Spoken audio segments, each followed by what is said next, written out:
With everything that is going on overseas with, well, the conflict, I'm going to just refer to it now as the conflict. I'm not surprised at the story in which I'm about to deliver to y'all, as well as what you are about to hear. So in this picture, you see a man out of Ohio whose name is Hasham Ayad. I believe that's how you pronounce his last name, or Ayed. And like I say, he's 20 years old, out of Ohio, and he was arrested because he lied about him being the victim of an anti-Palestinian hate crime. Now, you're looking at some of the pictures right here. You're seeing like two pictures. You're seeing a mugshot, and you're also seeing a mixture of the mugshot as well as him in a stretcher with a neck brace on. Now, apparently, the story is that he gave is that he was that someone had hurled anti-Palestinian slurs at him and then hit him with their car. But it turned out that it was definitely not that. The reason why he's laying up in that hospital was not because of what he claimed it is. But I'm gonna go ahead now and read the article so we can get down to the real reason of how he ended up there. An Ohio man has been arrested for allegedly lying to police about being the victim of an anti-Palestinian hate crime. Hasham Ayed, age 20, told the Cleveland chapter of the Council of American Islamic Relations that a driver had hurled anti-Palestinian slurs at him and hit him with his car, according to an October 23rd CAIR press release demanding an investigation into the incident.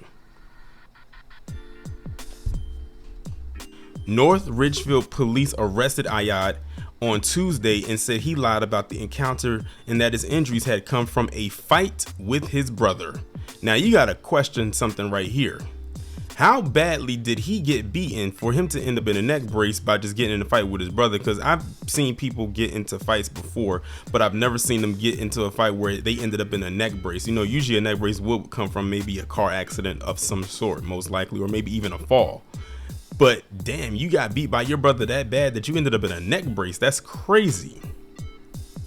Ayad told CAIR officials that he was walking home from eating lunch near the border of Olmsted Falls in North Ridgefield around 4:10 p.m. when a vehicle slowed down beside him and the driver yelled statements like "Kill all Palestinians" and "Long live Israel" at him, according to the press release from CAIR. The driver then allegedly turned around and hit the man while shouting "Die," CAIR wrote. The release included a photo of Ayad lying in a hospital bed while wearing a neck brace. We hope the North Ridgefield Police Department and the FBI will collect all the information they need to charge this individual with a hate crime. Phaeton O'Day, or O'Day, I'm guessing if I'm pronouncing their name correctly, forgive me if I'm not. CAIR, Ohio, Cleveland interim executive director said at the time. Ayad told responding police officers that he had been struck by a vehicle and that the incident was racially motivated. North Ridgefield police told Cleveland.com in a statement. He was taken to a hospital, cops said. Investigators reviewed video footage from the area and concluded that Ayad had lied about being hit by the vehicle and lied about the racial slurs. Police said the injuries sustained at the time of the incident were caused by a violent fight that the alleged victim had participated in with his brother, which was confirmed by area video surveillance. So he got caught in 4K. Imagine that. And the crazy part about it is, if that surveillance wasn't there to catch him in that fight with his brother, he probably would have gotten away with this lie. Ayad was taken into custody on Tuesday and charged with making false alarms, falsification, obstructing official business, domestic violence, and assault, according to Cleveland.com. The Post has reached out to CAIR Cleveland for comment on the arrest. Ayad's 19-year-old brother Khalil was also arrested and charged with domestic violence and assault, cops said. The brothers are being held at the Lorain County Jail. An Islamic Council spokesperson told the outlet, "Do not yet know anything more about the nature of the charges," the statement said. "Our understanding is that the brothers have secured their own legal counsel," the spokesperson said.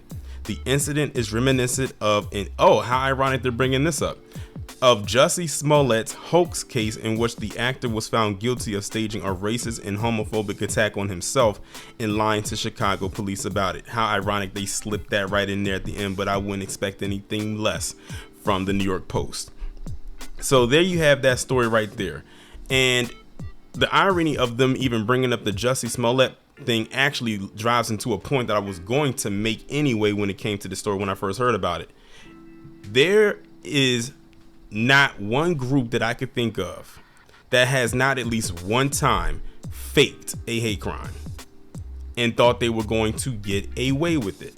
Because eventually it does all come out. Hopefully comes out way faster or a whole lot sooner rather than later. Now here you have this guy who got into a violent altercation with his brother that landed him in the hospital wearing a neck brace, and his idea of claiming a hate crime was that somebody hit him with a car and was shouting anti-Palestinian slurs. Now what I find to be very interesting is they didn't try to ask him, well, who did it? Like, can you describe them? Because some will be quick to say us, even though we like I said numerous times, we don't have any issue of what was going on over there. It has nothing to do with us. We would stand nothing from going at them with that. If anything, the people that I could think of that would actually do something like this is PC, because they are the ones that have some of the biggest issues with it. So yeah, but I don't know how he thought this was going to work. Again, he and his brother got caught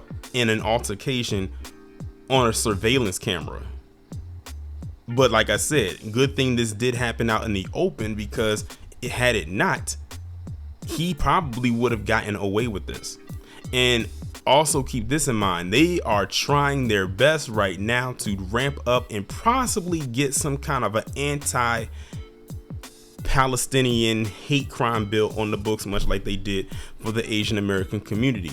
Remember, I said the same thing about what's going on with the not so secret invasioners as well. All you got to do is pay attention to some of the patterns, some of the verbiage that they use, and put it all together, and it pretty much lays itself out. Like, the plan itself pretty much displays itself. And that's really what they're most likely going for.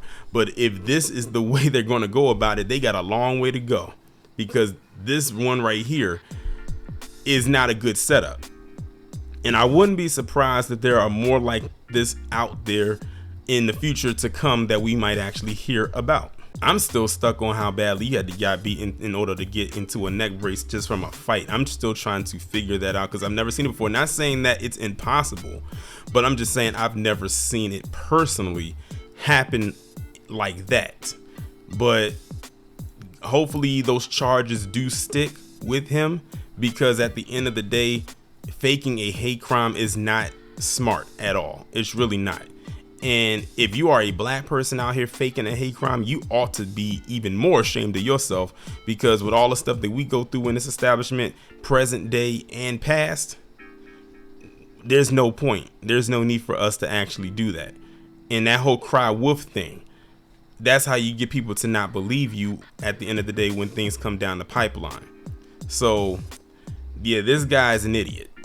This guy is a complete and utter fool for actually pulling this stunt and thinking that it was actually going to work. Luckily, they caught him in his lie before they actually went out to start to try to find whoever it is that they were looking for, or before they tried to put resources into trying to find this phantom person that hit him with his car. Because that, those investigations cost money. That costs money from the city and sometimes even the taxpayers.